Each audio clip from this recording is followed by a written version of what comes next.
看这会儿，你看这个。我的游客说的是火节啊，火节发音发的是皆大欢喜的皆，火节啊。为什么会说到这个词儿呢？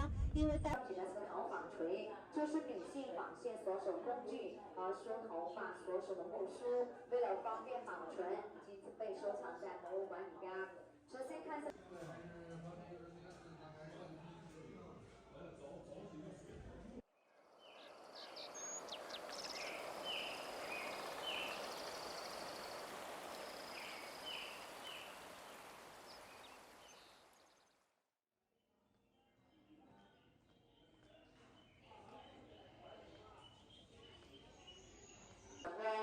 玄关最常见的地方，福建513川南古县，然后在中国古代，关于玄关这个传说就有2种。第一种，迷高在木桩上平铺上木板，抬着棺材到山顶，放好以后和木板通风给菜用。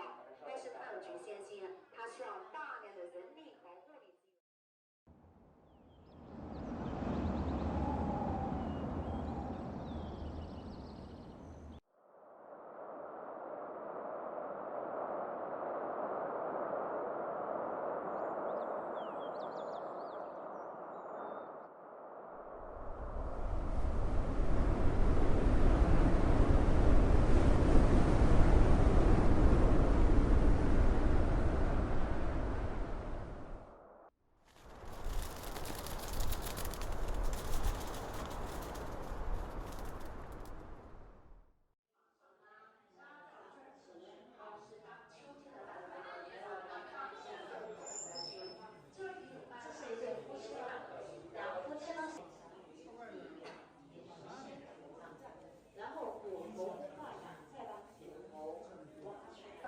头纺锤就是女性纺线所手工具和梳头发所使的木梳，为了方便保存，以及被收藏在博物馆里边。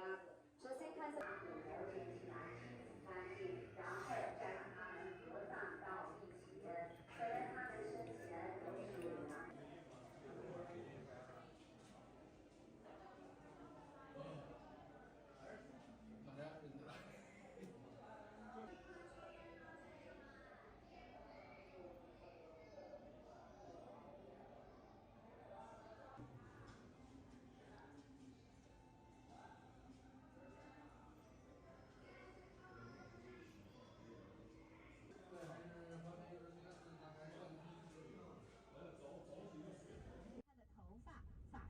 没有结婚的女孩子呢，一般会扎2个小辫子或者梳一个马尾的。没有结婚的女孩子一般衣着颜色非常的鲜艳，穿的是花花绿绿的、花枝招展的。